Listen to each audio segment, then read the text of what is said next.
It's me, Nick from Nick's Ramble ASMR, where I ramble to you about anything entertainment related, positivity related, and lifestyle related content. Today's video is going to be a continuation video for my road trip series. Not like I'm taking a road trip, but I'm creating a film in the future. If you're new here, hi, I'm Nick. I'm a screenwriter and a filmmaker, and this is basically my research my research going into my future film. And because of that, we're going to be going through the 2007 film Into the Wild, which is what this title is saying right now. And we're going to get into the review for it, okay? So I'm happy to have you here.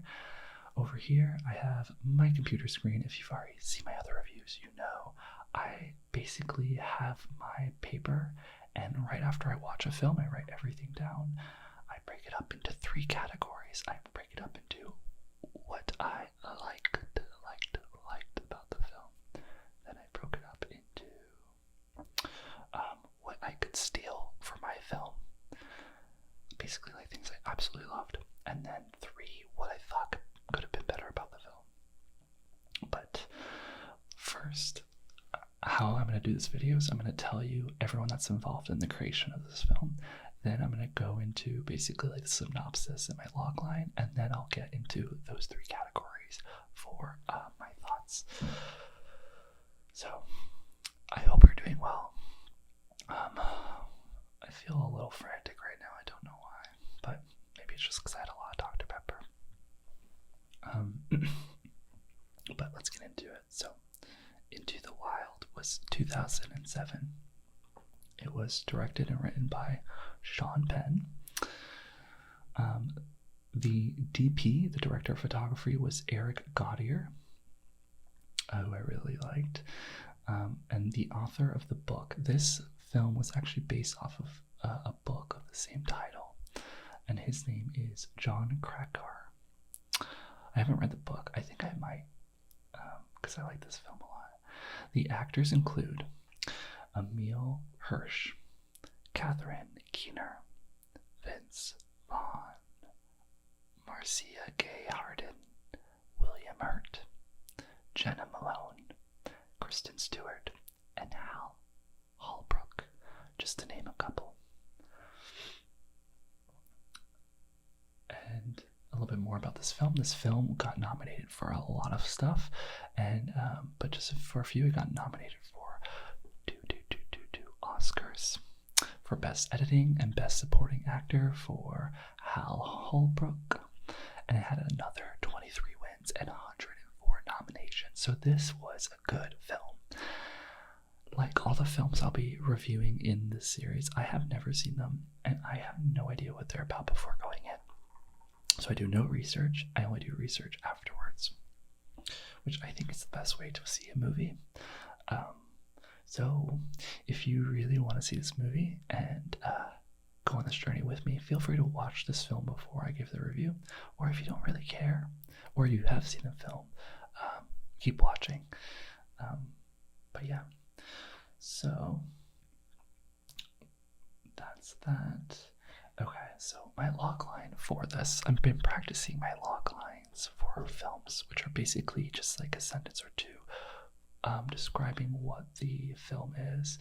My logline, I wrote right after the film before researching the real logline. And I said this. I said, a recent college graduate escapes his controlling family and expected societal pressures on a pilgrimage up to Alaska, changing the people's lives he meets along the way, only to realize in Alaska that happiness exists to be shared with others. The real logline was, after graduating from Emory University, top student and athlete Christopher McCandless abandons his possessions, gives his entire $24,000 savings account to charity, and hitchhikes to Alaska to live in the wilderness. Along the way, Christopher encounters a series of characters that shape his life.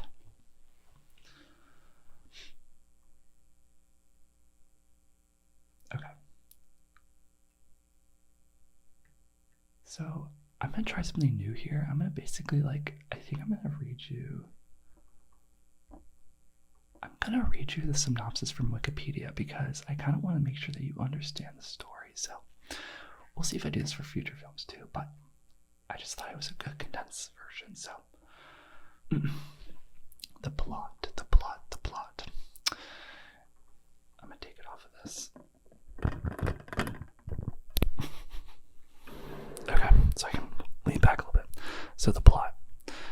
In April 1992, Christopher McCandless arrives in a remote area called Ely, just north of Denali National Park and Preserve in Alaska. Noting his unpreparedness, his driver gives him gumboots. So this is the whole synopsis of the film in chronological order. McCandless sets up camp in an abandoned city bus that he calls the Magic Bus. He is content with the isolation, the beauty of nature, and the thrill of living off the land. He hunts with a .22 caliber rifle, reads books, and keeps a journal as he prepares his new life in the world. Then we go to a flashback. In May 1990, McCandless graduates with high honors from Emory University. He's disenchanted with modern society after discovering that his parents lied to him, and he and his sister, Karin, were born out of wedlock. McCandless destroys his credit cards and identification, donates his savings to Oxfam, and sets out on a cross-country drive in his Datsun 210 to experience life in the wilderness. He does not tell his parents nor Karin, his sister, what he's doing, where he's going, and does not contact them after his departure. This causes his parents to become increasingly anxious.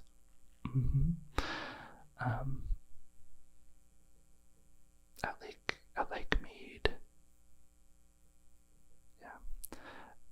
Lake Mead, McCandless's car is caught in a flash flood. He abandons it and begins hitchhiking, burning what remains of his cash. He assumes the name Alexander Supertramp. In Northern California, McCandless encounters hippie couple Jan and Rainey. Rainey tells him that his relationship with Jan is troubled, which McCandless helps rekindle. In September, McCandless arrives in Carthage, South Dakota, and works continuing harvesting company owned by Wayne Westerberg. He leaves after Westerberg is arrested for satellite piracy. Okay, this is interesting. So the synopsis is basically telling you he goes on this journey, right? He's escaping his family. He then starts to meet these people. It's cool. I don't know if you saw Nomadland, if you had a guy who was like that too, but he meets all these different people. And we just talked about the first one is basically like a couple that's not doing too well. They're hippies. He meets them and he kind of makes their love life a little bit better. The second one, it's with Vince Vaughn. He goes to like what was it? Yeah, I just said it. But it's funny because I'm like reading it too, but I'm also like not comprehending. I don't know why. But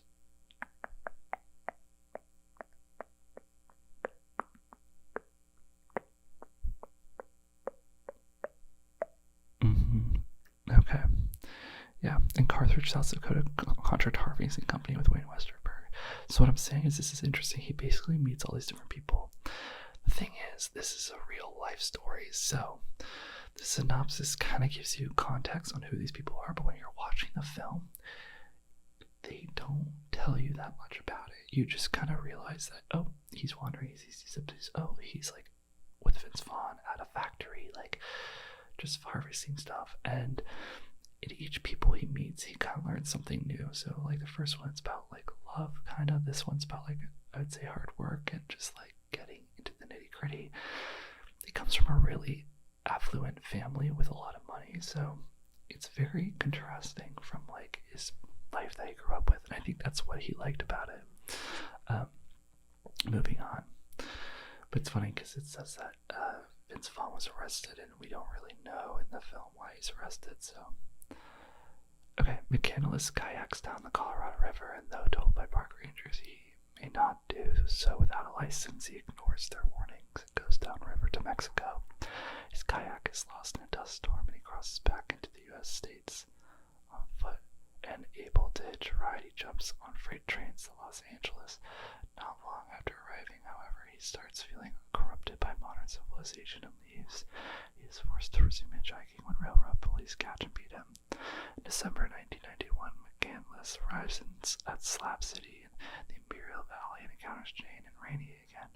He also meets Tracy Tatro, a teenage girl who shows interest in him, who is Kristen Stewart. But he turns her down because she's a minor. After the holidays, McCandless continues heading for Alaska. 1 month later, camping near Salton City, McCandless meets Ron France, a retired widower who lost his family in a car accident while he was serving in the United States Army. He leads a lonely life in a workshop as a leather worker. France teaches McCandless leather working, resulting in the making of a belt detailing his travels. After 2 months with France, McCandless decides to leave for Alaska. France gives McCandless his old camping and travel gear along with an offer to help adopt him as his grandchild. McCandless tells him they should discuss it after he returns from Alaska. Yeah. It's so good. Flash forward. 4 months later, at the abandoned bus, life for McCandless becomes harder, and he makes several poor decisions trying to live off the land. He hunts down a large moose with his rifle, but cannot preserve the meat, and it spoils within days. As the supplies dwindles, he realizes that nature can be harsh. McCandless concludes that true happiness can be found only when shared with others, and he seeks to return from the wild to his friends and family. However, he finds that the stream he crossed during the winter has become wide and deep and violent due to the thaw, and he is unable to cross. Defeated as he returns to the bus. Oh, I didn't realize that. Okay. In his desperate act, McCandless gathers and eats roots and plants. He confuses similar plants and eats poisonous one.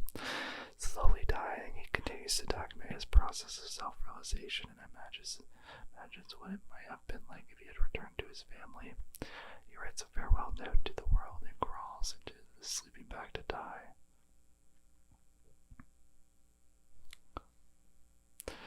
The postscript states that 2 weeks later, a moose hunter has found his body, and that shortly afterwards, Corinne brought her brother's ashes back to Virginia in her backpack. So, that is my garage. That's downstairs. But, yeah. The film, I don't know how I feel about reading the synopsis, but hopefully you found that enjoyable. But, yeah, it was just, yeah. So that's basically it. So it's basically him traveling, meeting all these different people, and then in the end, because it's a real story, he unfortunately dies, which I have some thoughts on, but let's actually get into my thoughts, okay? So, what I liked. So, I said what I liked is I liked that it was based on a true story. It makes it feel more important. Yeah, so like, what's happened with the other film too is when you realize that something is real, it kind of like grounds it into reality, right? So you're like, oh, I could feel these things, or oh wow, this isn't imaginary, right? I love that. I said I love the recall to the orange hat. Sean Penn did a really great job. So the opening segment is basically like him arriving to the bus in Alaska, right? And then we flash back and we see his whole journey up to then. He does a really good job of like, it's so slow, there's not a lot of dialogue, but and you kind of see him in this vast open place, but you see like he puts like a hat on a stick. He's like belting his buckle, and you think that it means like at the beginning you're like, oh, he's buckling a belt because he's getting small, like he's getting smaller and stuff, right? His hat, because you're like, oh, he has to discard things because, you know, he has to move. He's gonna get too cold if he's wearing wool, right? You think that stuff, like if he gets wet in the water, so he puts a hat on a stick. That's what you think when you're going into this film, and it makes sense, right? Like, I get that. The brilliant thing that Sean Penn does is at the end of the film, throughout these stories, you see that the hat was a departing gift from the couple. you see that the belt was a departing gift from the man that wanted to adopt him. It's those little things where you're like, oh my god, I see the significance now in the things that we've been seeing all along. You know, it's not just face value, there's depth, and I love that. I said I like how it was told out of order. We see his final destination in Alaska, and that it was intercut and changed with the past and his previous journey. Yeah, I love that. The journal counting the days and what happened made me realize halfway through that I felt like I heard this about the story. So I don't know if you know the real story about Christopher McCandless, but he actually kept a journal. The reason they know what happened to him is he kept a journal, which every day he would talk about things that happened. And when this film happened, I saw that and I was like, this reminds me of something. So it's interesting they know exactly when he passed away because he didn't record anything in the journal. I said that I liked how the different people he met and how this is what I said.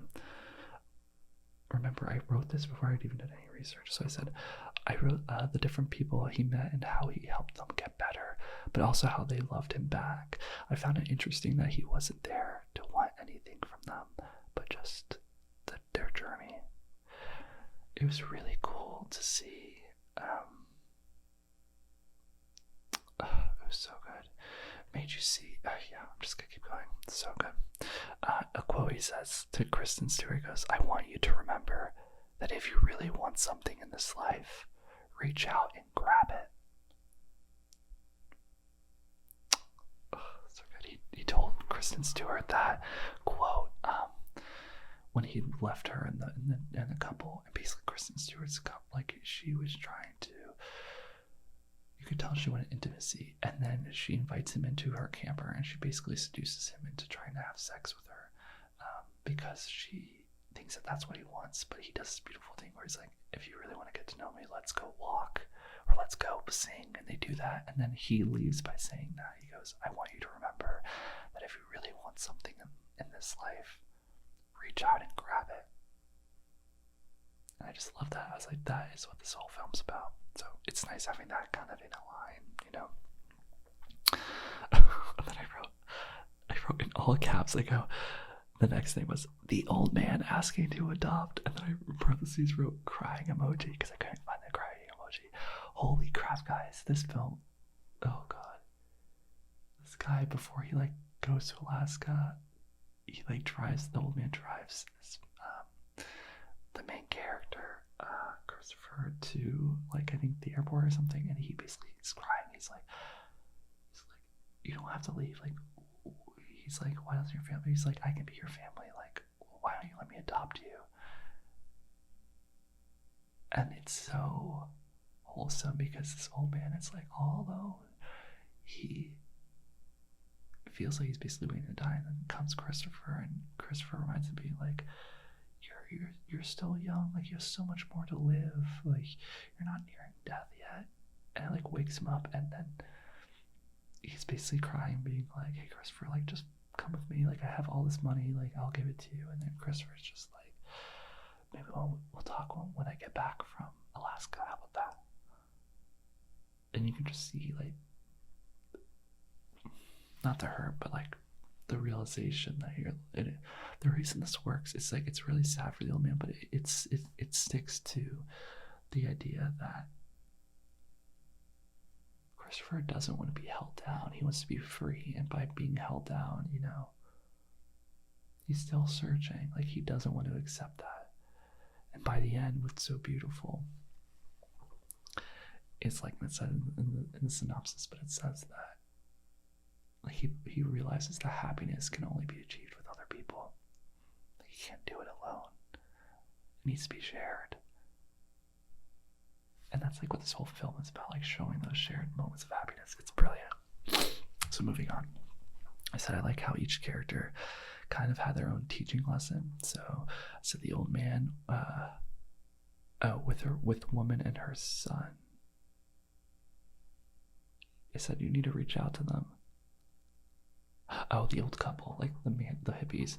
The mom basically tells Christopher that you need to reach out to your parents because he hasn't reached out to his family at all, which I thought was pretty bad. And we find out later that's because it's because her son hasn't reached out to her for so long that she feels so much heartbreak, and Christopher sees that.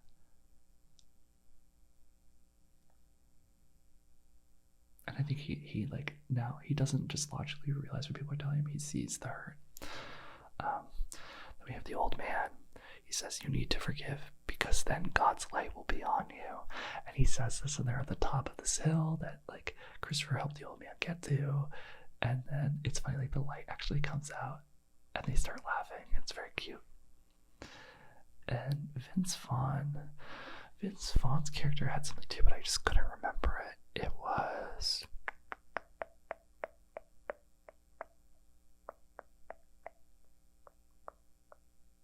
I think it was like, don't take everything too seriously. Like, you just gotta have fun when you can. It was something like that. And then we had Kristen Stewart, where the lesson was happiness doesn't need to come from sex. Okay, I said I really loved the pacing in all caps. It really slowed down, not boring, but made you experience the feeling of slowing down in nature, which was so cool. So I don't know about you, but do you ever experience that when you're walking out in nature, where everything slows down and you just take a deep breath and you're there and you feel everything around you? That's what this film is. The music is, the music is beautiful. And it's just him traveling and conversing with people, but it's just a wonderful pace. I said everything felt pretty logical. Nothing threw me out of the story, which I love. Like in the previous films, like Come As You Are, which John, if you're watching this, John made me realize that that's actually a pun because it's about sex, right? So Come As You Are. Smart thinking, John. But I love how in that film, there were some lines where I was like, this feels forced. Like, why are you saying this, right? This didn't happen. Everything felt very, very logical. Everything made sense. I wasn't surprised when a character said something. I wasn't surprised when they did it. But in some sense, I still was. Like, it's more like I was surprised they did it, but I understood why they did it and it made me happy, right? It's like that. I said I love the different shots, and I love the writing at the beginning. Oh, like the opening sequence, it has like writing, like his journal entries over like time-lapsed with the video. It's really cool. Okay, moving on to what I could steal. I said the recall, the orange hat on the tree in the beginning, and then seeing where the orange hat came from. So like I was saying, with all these different things, that the belt, recalling back. So first, I guess in my film, what I would do is like set it up so it makes logical sense, right? Like these items have sense. They indicate something. They're not random. They indicate, I'm cold, I'm not cold, I'm gonna put things away and not take them with me, or I am gonna take them, or I'm getting thinner, I'm getting fatter, right? Like those were the symbols, but then layer it back and put meaning behind it. I don't know I think it would have to be through flashbacks or talking. But flashbacks help because you saw the moment and then you saw the thing, right? You saw the moment and then you saw the thing versus being told what the thing is. So you actually felt it, which was really powerful. I said I could steal that couple. First meeting, he made them, oh my god, yeah. The hippie couple, the first meeting, he made them fall in love again, / have sex. So he meets this couple, they get him in a van. He spends the night with them, and you can tell that they do a really good job where they're at like the fire pit, they don't really talk, they're not physically touching. Then there's a scene where they're really far apart, like the woman's on the beach and he's on a rock, and then I love this, even remembering too, like Christopher is talking with the man and he basically is like, hey, do this, and or whatever. They have the conversation. The old man's like, okay. And then Christopher like runs and connects them. Like he physically runs from the man to the woman and like physically connects them, which is cool. Because what happens after that is they have a really good time and then they have sex in the tent, or it's implied. And then he leaves. Christopher is gone in the morning. And I love it because you basically see that Christopher brought them together. And there's this really great moment too where the woman, she sees, he writes the goodbye in the sand, which I thought was brilliant. And then she's like, she begins to cry, and the husband like comforts her, and she's like, he reminded me, and the husband literally just goes, I know.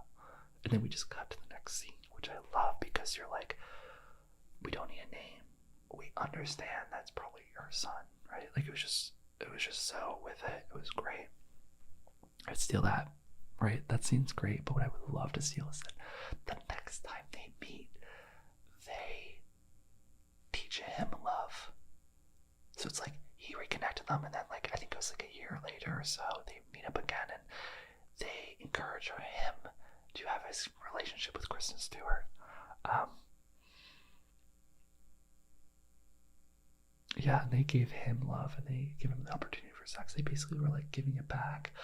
And you can tell throughout the whole film he's never had that experience. So it's like, it was a very cool moment where he's like, oh, I'm receiving something from someone, from all these people that I can't get myself, which is love, which is intimacy, and classic Christopher, he takes it, but he doesn't twist on it. He takes it, but he doesn't have sex, right? He loves them. And then when he leaves his couple, the woman gives him a gift. She's like, I can't hug you. And he opens it, and it's this orange hat, which is in the beginning, which he like puts on a stick, which I love. It's gonna make me cry. It is so brilliant, you guys. And it's one of those brilliant things where it's probably No Man Land. It's a pretty long movie. I think it's around like 2.5 hours or so. It's a long movie, but it really, and you get kind of like sucked into it, where it almost feels like it's happening behind your eyes. So you're watching it, you can feel it, but you're not analyzing it really. And even I wasn't, and I'm purposely analyzing the film. And then what a really great film does is days later it creeps up on you. So like this is a week later, and I'm having these intense emotions that like clearly I felt when I watched it, but I didn't realize, right?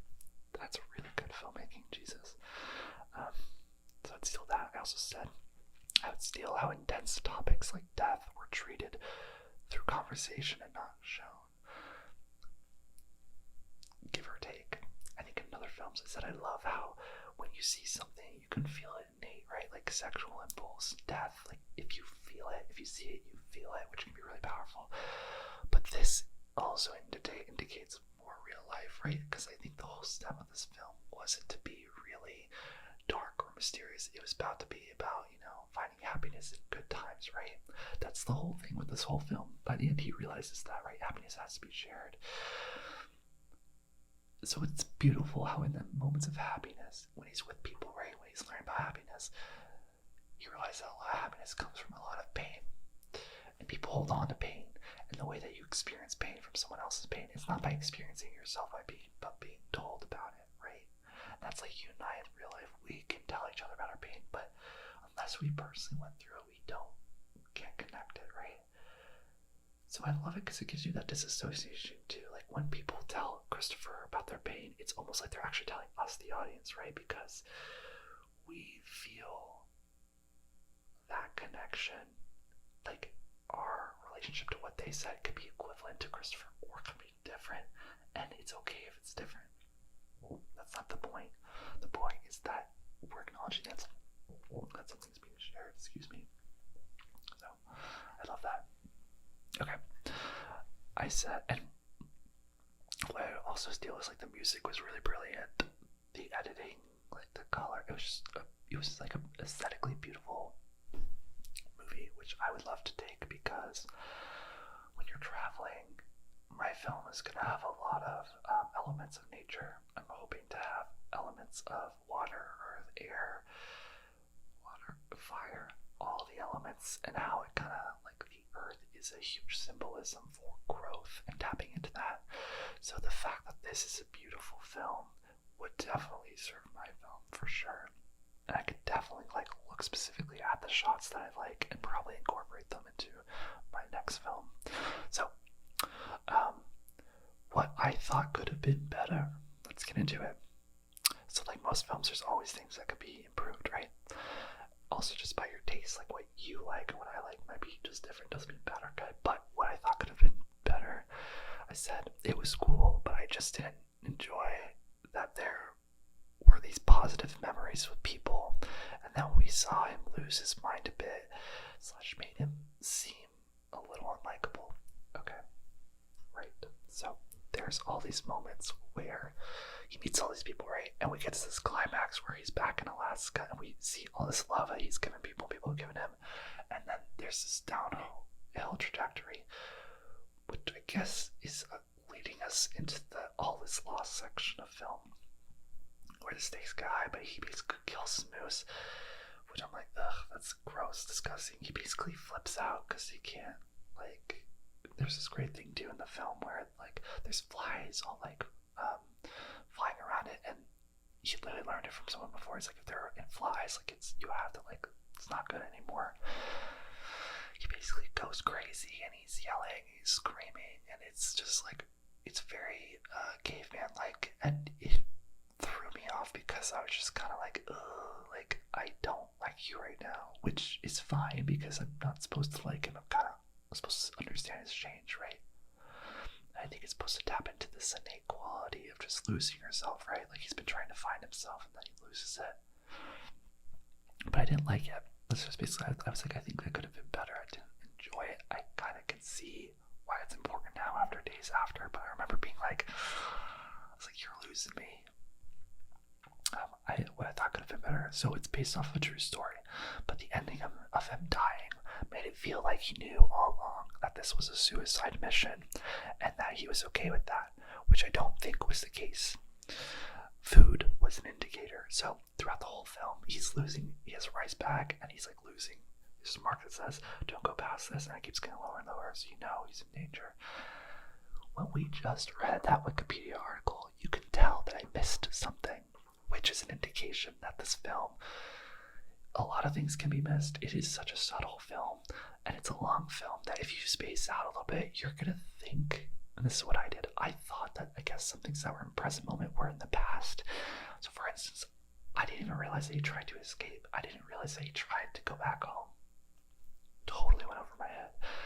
And because of that, that's what made it feel like a suicide mission. So I guess if I realized that, they should have made it more obvious where he's going down to the river, you know, and trying to escape. And I remember that scene, but I thought it was from the past because it wasn't in the winter. I don't know.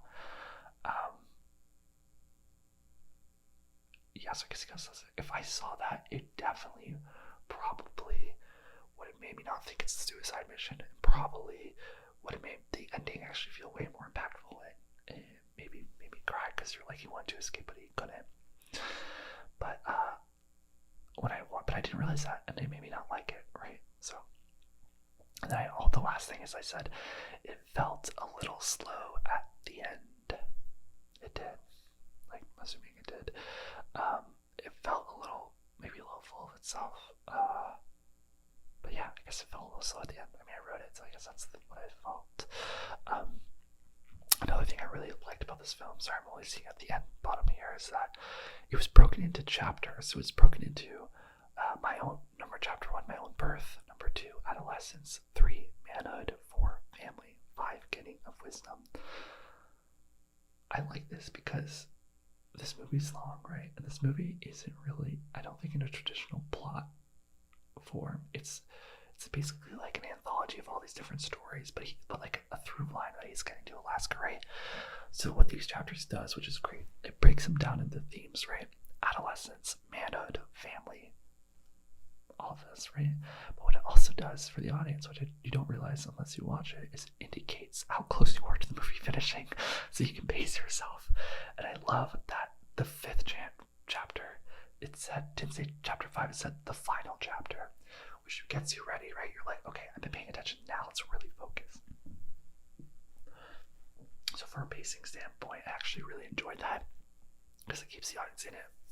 If I literally just said 5 and not last chapter, you would have been like, when is this movie ending, right?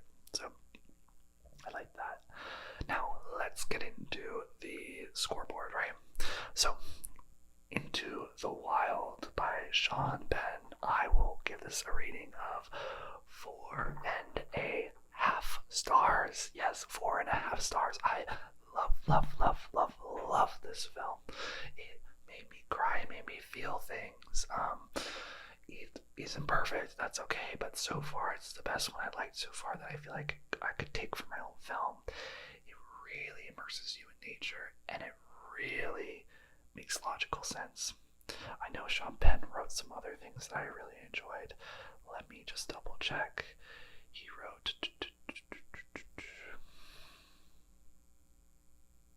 Oh, it's actually so funny. I didn't realize that's what he looks like. But yeah, he wrote Harvey Milk. Yeah, he wrote Milk. I need to watch Mystic River. I've heard that was really good, so I'll add that on too. If you've watched that, let me know if it's good.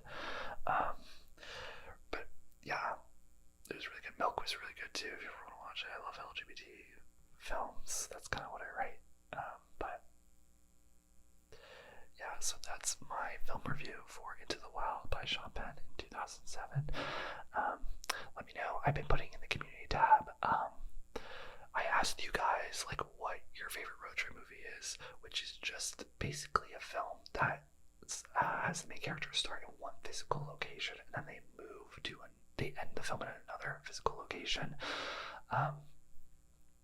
and basically like, they travel there, and the journey is like usually supposed to be a huge symbolization for their like outer change is like their inner change as well. So if you know a film that kind of reminds you of that, just either put it here in the comments, or go to the community tab and go to the post and write that there. I'm adding it to my letterbox list, which I'm just going to be like going through all these movies. I think I'll do a review for every movie I watch, but there's a chance I might not, so we'll see how this goes in the future, just because at this rate I'm only basically seeing a movie like once or twice a week to do these reviews, but I need to kind of start picking it up a little bit more because I want to get further along in this process of just starting to write it, and I want to do this process a lot differently than Flowers. Flowers, I wrote the film, I just followed the impulse and I wrote it, and then I learned all this stuff that you need a really good foundation, not because you won't believe that it's good. I believed it was good, but the foundation keeps it so that every step you go in production, you know where your boundaries are, you know what to say yes to or what to no to, and when you don't have that, your story's gonna change. It just is. Like, it's gonna change on the location you are on, it's gonna change on the actors you can find. But if you have a solid ground foundation for writing your script with, with the research, things that you could do and things that you can't do, but then the things you like and you don't like, and you choose it beforehand and you stick with it, I think it's gonna only help elevate it. So I'm basically gonna try writing this film that way, where I do the research, then do the outlines, and I'll like join with this channel, like subscribe. I'm gonna take you through the entire process where I'm doing this, and then I'm gonna look through all my sheets, and I'm gonna take all the things I could steal. Then I'm basically gonna go back to, I've already kind of written a script of this. I haven't looked at it for a year. I'm gonna go back, see what I can, like the main themes, and then I'm gonna go and I'm gonna do just from the top log lines. I'm then gonna go and I'm gonna go beat to beat. I'm gonna do an outline. I'm gonna do an extended outline. Then I'm gonna, I'll be asking your guys' thoughts and opinions too. What you like best, what you think, like what log lines you think are better than others, all that stuff. So stay with me. Hit that subscribe button, hit that little bell notification too, so you're informed when my videos come out. Right now, I'm putting videos out Monday through Friday. I have a feeling, you guys, that is going to change. I hope you are okay with that. I have a feeling that it will go back to Monday, Wednesday, Friday, just because I need time to write. I need time to process this film, and if this is taking up all my time, right? Like, it's just gonna slow down the process, and I want to make good content video for you guys. I might do that, or if I stay to 5 videos, I might just throw in some videos that are a lot less editing, a lot less about film. I might just do, and I've been doing that a little just really casual rambles, which I'll be doing. Yeah, so, yeah. But yeah, thanks for being here. If no one's told you already, I would definitely recommend watching this film. But on a more deeper note, you are loved. You are so, so special. I am so grateful to have you here. And be so good to yourself, whether you're resting right now or you're gonna rest in the future. Enjoy the pillow, enjoy the blanket, stay warm, and make sure you hydrate because your body needs you as much as you need it. So, yeah, I love you guys a lot,